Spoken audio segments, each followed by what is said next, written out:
Babalik po ang programang KMS DZRH at dito na sa ating programa ating special guest. Napakarami ng posisyon sa gobyernong nahawakan ito. At alam nyo ba, Emel, ito'y naging gold medalist sa Philippines Taekwondo National Team in 1990. Nako! Siya rin, Emel at Cory, nasa lista rin. Graduate sa De La Salle University. At ngayon, kasalukuyang Executive Director ng Philippine Fiber Industry Development Authority, Executive Director Arnold Ali Atienza. Welcome to DZRH. Kaya mo yan, Edie. Magandang hapon po, Sir Ricky. Sir, yes. Ma'am Cory, magandang hapon po sa lahat po ng mga nanonood at nakikinig. Magandang hapon po. At hello sa tatay mo. Hi, Lito. Of course. Yan po ang kamukha ko, hindi si Kuya Kim. Oo nga. Hindi, at saka pati boses, Ali, kuha mo sa dad mo. Yes. At siyempre, alam natin na naging long career ni Mayor, Congressman, Party List, dito at Atienza. Pero, kwentuhan muna kami. Ano ba itong Philippine Fiber Industry Development Authority? Yan. Kasi hindi masyadong pamilyar ng mga tao dyan. Ano ito, Ali? In fact, actually, nung ibinibigay po sa akin yan, hindi ko rin alam. Pero yan po ang yan po ang opisina na humahawak po ng lahat ng Philippine Fiber dito sa Pilipinas. Kagaya po ng Abaca, Cotton, Silk, Pinya, at marami pa pong iba. Wow, okay. At marami ba tayo niyan all over the Philippines, Ali? Alam niyo po sa agriculture, ang palaging problema nila is production. Dito po sa Abaca at saka Cotton, ang problema natin, hindi po production dahil sobra-sobra po yan. Especially po yung Abaca. God-given gift to the Filipinos. In fact, we used to export 400,000 metric tons a year. Na ngayon po, sa kasalukuyan, medyo masakit dahil 42,000 na lamang. Bakit? Ang nakakalungkot po, no, we have so much production. Ang dami nating Abaca. So we have all the raw materials in the world. Pero meron naman tayong demand din. Ang nagiging problema po is processing. Kaya isa po sa mga programang ito tinutulak natin dahil kagaya po ng Cebu, no, yung pumunta ako doon, yung mga furniture makers hindi makahanap ng Abaca. Pero ang dami-dami naman. Okay. Sa nakita ko po, maraming raw supply. Raw. We have the supply, we have the demand, pero yung processing po nawawala. Kaya Hindi magpatayo tayo ng processing plant. Tama po. Isa po sa mga pinagtutunan natin ng pansin. Pero para sa mas madaling magawa kagad, ginagawa po natin yung adopt a farm. So idinidikit natin yung mga gumagawa na finished products doon sa mga farmers direkto na para wala na pong middleman. Ayun. So yan pala ang primary goal ng adopt a farm. Tama ba? Tama po. At nakakatuwa po na may isang gumawa po niyan na galing sa Iligan City. Nagsimula po siya, nag-adopt ng IP. Binigyan ng sinweldohan, binigyan ng makina. Ngayon po, 600 farmers na ang hawak niya. Wow! Hindi na dapat modelo. Tama po. At ang nakakatuwa, binigyan pa niya. 60% yung farmer, 40% lang ang kanya. May sharing. Yan po, dapat gayahin natin sa lahat. Iyon ang gayahin. Tama po, para kumita lalo mga ating mga farmers. No?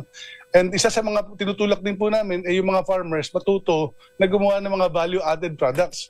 Lalo't-lalo na ngayong panahon na to na usong-uso yung mga sustainable products. Biodegradable, eco-friendly. Ito po baka maganda dahil the more you farm, the more you harvest, the more it grows. Napakarami po niyan. Sa buong right side po ng Pilipinas, puro Abaca tayo. Iyon. Sino ba ang main participants ng Adopt a Farm? Ayan po tinutulak natin yung mga furniture makers, example, na naghahanap ng Abaca. Yung tayo po may demand, no, yung Tropical Fabric Law. Nasa ngayon po, ang sabi ng Civil Service, 20% lamang ng empleyado ang gumagamit ng tropical fiber. So, 2 million employees yan. 80% of that is a lot of employees na pwedeng gumamit po ng Abaca natin, cotton natin, pinya natin, at napakarami po pong naalala niyo po, meron tayong tinatawag na gusot mayaman. Yung shirt, yung barong. Tama po. Yan po, endemic to the Philippines. Grabe. Dapat gamitin natin. Oo. Yun ang short sleeves ko nung araw, Ali at saka Cory, yung gano'n na gusot mayaman. Tayo pala ang pinakamarami niyan. Tama po. Ako po, isuot ko ngayon pinya. Pineapple po. Ganda. Although hindi po siya barong Tagalog, pero it's made of local tropical fiber. Ito kasi may tanong si Cory, pero bago siya magtanong, maraming tanong dito. How do adopt a farm system benefit farmers? Yan. Ito po ang gusto natin kasi, kumita ng mas malaki ang farmers natin. Alam niyo po, ang kinikita lamang ng farmer na abaka, between 2,500 to 3,500 pesos per month. Okay. Na para bang ang tawag doon, modern slavery na, kawawa sila. Oo, kawawa. Oo. Na, kung matutulungan natin sila, idikit doon sa mga furniture makers, then pwede na silang bigyan ng sweldo para naman buwan-buwan kumikita sila na maayos. And of course, yung value-added products, importante rin para yung pamilya nila, kung walang trabaho, matutong gumawa ng bag, ng sapatos, at kung ano-ano pa.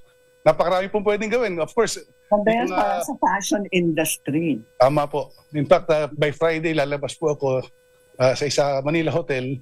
Suot-suot ko tropical fiber na rin just to promote it. Kasi nakakalungkot, no? Nung over the past how many years, tinanggal yung marketing ng Philfida. Dati meron. Tinanggal pala. Natanggal po yun. So, ako sabi ko kahit wala sa mandato, gawin na rin natin. Kaya we are going on a massive campaign para maitulak lamang po yung mga Philippine fiber natin at makita ng mga value-added products. No? Alam nyo, nakita ko po yung Prada. Gawa sa Pilipinas yun. Okay. Napakarami po mga produktong napakamahal. And nasa atin na yung raw material. Kaya lang dapat po, ang ina-export natin hindi raw material. Dapat finished products na. Finished product. Nakita nila. Sino private sector partners nyo dyan na ngayon po, marami na po. No? In fact, yung malalaki, Asiatex, nandiyan na po, tumutulong. In fact, tinulungan ako dun sa problema sa cotton. Kasi bago ako dumating dito, napanood ko po yan sa Senado, na binabanatan po yung cotton. Oo nga. Maganda naman ang report ko dahil actually last week nasa Ilocos po ako, yung cotton na natin, dati gumagawa 10 kilos lamang a week. Okay. Kayo. Nakita na namin ang problema. On the first stage, times 10 na po. Lumaki na. Pa rin, pero over the this next few weeks, sigurado ko maaayos na namin yan. Sabi nga dito, ED, di ba? It does, yung adopt a farm system, yun ang makakatulong sa rural development and industry growth. Tama po. Tama po. At kung iisipin naman natin, no, yung isang farmer na maliit ang kinikita, kung matutulungan ng ating mga kaibigan sa industriya, alam ko medyo gaganda kahit papaano ang buhay niya. Hindi ko naman maipapangako magiging milyonaryo sila, pero subalit mabigyan lamang ng sapat nakikitain. Masaya na po ako dun. Para guminawa ang buhay nila. Si Cory kasi may mutya ng Pilipinas, global na ito, Ali At marami dyan sa mga mutya, gumamit ng produkto natin, di ba, Cory? Pwede tayo magkaroon ng sustainable show. Tama po. In fact, dadating po dito by October yung mga asawa ng ministers ng agriculture. Yes, pwede. And isa pong pwede natin this year, October this year. Yes, October this year. At ang plano namin, ipakita po yung mga produkto ng fiber. October din ang mutya ng Pilipinas. Ang galing ng timing. Baka pwede po pagsuotin natin ng mga Filipino cotton na baka. Ayan na. Pineapple. Ayan na, Cory. Oo. Yan na yung challenge ni ED. Gumamit yung mga candidates sa October. Yes. Yes na talaga. Nagkaroon ng supply. At wag po kayong mag-alala. Yung PTRI, Philippine Textile Research Institute ng DOST, partner na po natin ngayon. Kasi nila talaga yung mandato paggawa ng tela, subalit ang mga raw materials nanggagaling sa amin. So last year po, medyo nagkakainitan yata yung dalawa. Pero ngayon po, pati na kami. Magkasama pa, partner in crime. Ayun. Kailangan ng mundo. Reconciliation. Alam niyo po sa gobyerno ngayon, ang importante nagtutulungan with the minimal budget that every single agency have, medyo kulang. Pero pag nagtulungan, kahit pa paano, mas marami tayong magagawa. Pero alam mo, Ali, naisip ko, kasi nakadalawang beses na rin ako sa gobyerno kung natin, yung mga uniforme pinagagawa sa empleyado ng gobyerno, kunin dyan, sa inyo, yung mga barong na sinusot. Kung ano-anong mga, hindi naman yung produktong atin eh. Kung yun Tama ang po. mag-supply. Tama po, Di ba, actually may Emer, batas yung po yan. May Batas na ganun. po yan. Okay. The Tropical Fabric Law that requires all government agencies na gumamit po ng Philippine fiber. Ang nagiging problema lang po na nakikita ko dyan ay yung processing pa rin. Kasi dito po sa Pilipinas, ang gumagamit lamang ng tela, gumagawa lang ng tela na malalaki. 4 lang po. Ayun. Na Mahal ba hindi yung nila processing masuplayan niya? lahat. Mahal ba ang processing plant? Itayo? Medyo mahal po yan. No? Subalit, sa nakikita ko, pag nagtulungan ang gobyerno at ang pribadong sektor, pwede natin matulungan yan. Kaya po, no, isang example na naiisip ko, yung abaka po, no, gawa tayong papel. Sa ngayon po, ang mga paper mills natin, puro mga basurang dinadala dito sa Pilipinas. Pero kung gagawin natin na abaka yan, we can use it for government certificates. Correct. PSA Correct. po, dami-daming papel na kailangan yan. Yung mga government agencies, birth certificate, death certificate, marriage certificate, at lahat ng certificate, kung gagamitin ni abaka, mabubuhay ang industriya. Kaya isa po sa mga tinutulak namin, no, naghahanap din kami ng pribadong sektor. First, kausap namin ang National Development Corporation para maging isang GOCC siya. Government-owned corporation na bibili ng abaka sa mga farmers at gagawa ng papel para sa gobyerno rin. Alam mo, Ali, nag-chairman ako ng APO, nagpiprint ng Philippine passport. Hindi ba dapat yung Philippine passport, yung papel nun, manggaling sa inyo? Tama po.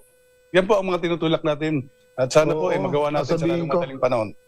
Sasabihin ko doon sa planta doon sa Lima na i-explore yung papel. Kasi maggaganda pa yung passport. Tama po. At saka it will be the talk of the town. Naisipin mo yung passport natin. Sustainable passport. Pero may good news po ako para sa lahat. Go ahead. 5 buwan ko na nandito sa PhilPida, nag-usap po kami ng Bangko Sentral ng Pilipinas. At ibabalik na po ang abaka sa pera natin. Uy! Scoop yan Scoop yung balitang yan. Kailan nagdesisyon yan, Ali? Alam niyo po, ako po yung nag-ingay nung una, nag-usap kami. Ang naging problema po nila is of course sa financial. No? Okay. At, kaya nag-polymer sila para sabi nila kahit na mabasa, hindi masisira. Gawa sa abroad.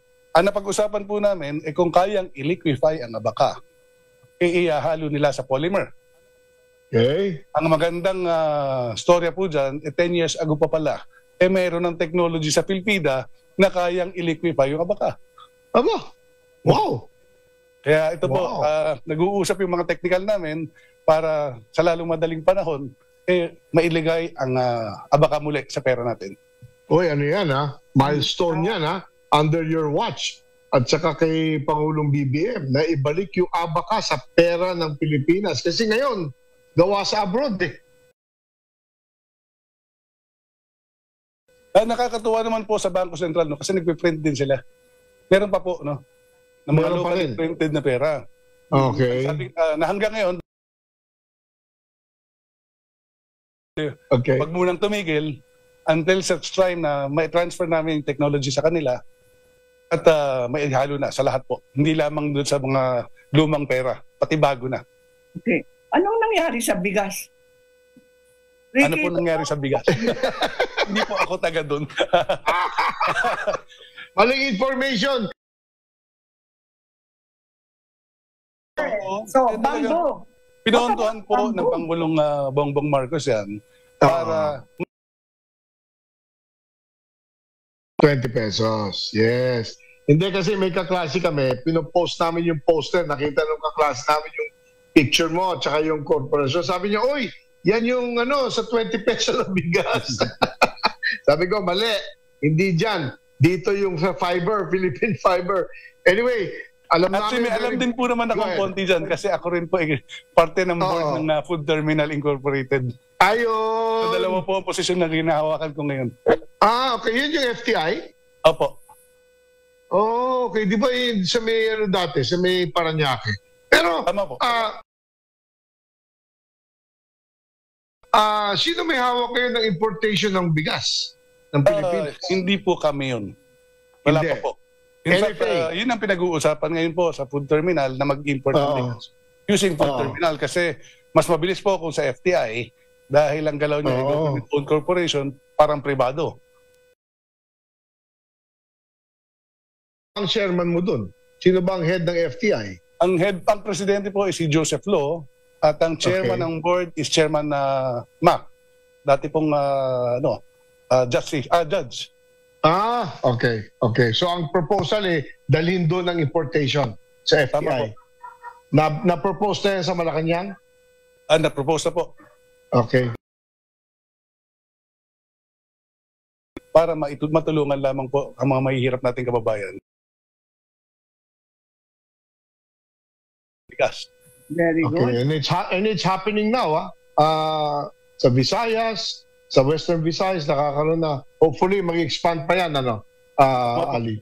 At saka nakakausap ko naman po si Secretary Kiko, talaga naman pong tinutulak niya naman. na maibaba Oo. talaga ang presyo. Sumasama sa sindikato. In fact, Oo. pinalabanan niya. Kaya Oo nga. nakakatuwa po, ang sarap kasama. Of course, ang hirap lang dahil it's been how many generations na nangyayari sa atin yan. Para mo baguhin yung sistema, hindi po madali. Kaya Correct. nalulungkot ako minsan dahil syempre binubugbog minsan yung boss ko. Subalit nakikita ko naman na masipag at tama naman po ang galaw. At tingin ko Hindi, tsaka- over a period of how many years pa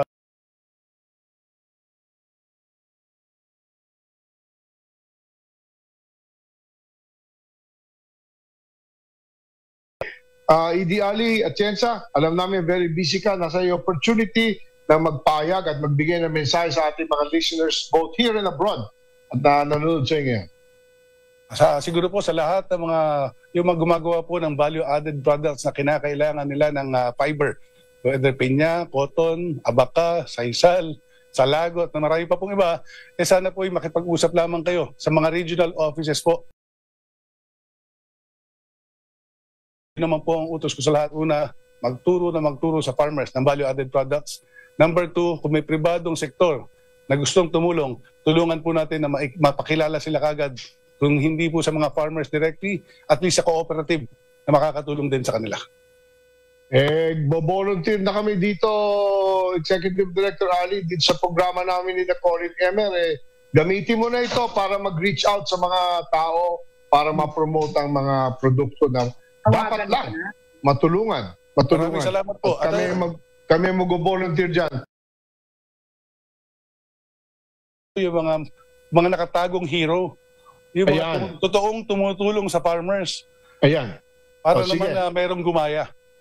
Sige. Bibisita kami sa iyo, Idi Ali, sa mga susunod na linggo para ma-firm up natin yung partnership dito sa kaya mo yan. Tama-tama, di ba? Kaya Yes, natin. Kaya natin lahat. Kaya mo yan. Tulungan natin. Congratulations and best regards to the family, especially to your father and kay Brother Kim. Maraming salamat din po. See you. Thank you. Thank you. Yan po ang Executive Director. Ali Atienza. Yan. Yan po. May mga babatiin ka pa, Connie? Ako, hindi. Saan ka, Mutya? Nag-umpisa na ang official search ng Mutya Pilipinas 2025. Ibigay mo sa amin yung schedule para mapalagay sa Facebook at pa-announce sa DCRH. Emer, magpapagawa ka na ng gusto't mayaman na barong. Patay ang mikropono mo. Di kita namin marinig. Magpapagawa na tayong dalawa. Yes. Tek, happy anniversary, Couples for Christ. Ngayon nasa Luneta, 44 years na tayo. Of course. Yes. 44 years. And yes, rejoice. Rejoice. Happy birthday, Cardinal Tagle. Yan. Happy birthday. And Raymond Tendino, pagaling ka. Pagaling ka, Raymond. Nanonood sa atin si Raymond. Kaya mo yan. Okay. At Cara, for your safe and for Cara and her daughter, Asita, safe delivery. Anak po ni Chairman yan. Naglalakad po ngayon sa Makati Avenue. Okay, dito na po nagtatapos sa ating programa ngayong araw na ito, June 21. Tandaan nyo, alas 4 hanggang alas 5 ng hapon tuwing Sabado, ang inyong paboritong programang Kaya Mo Yan!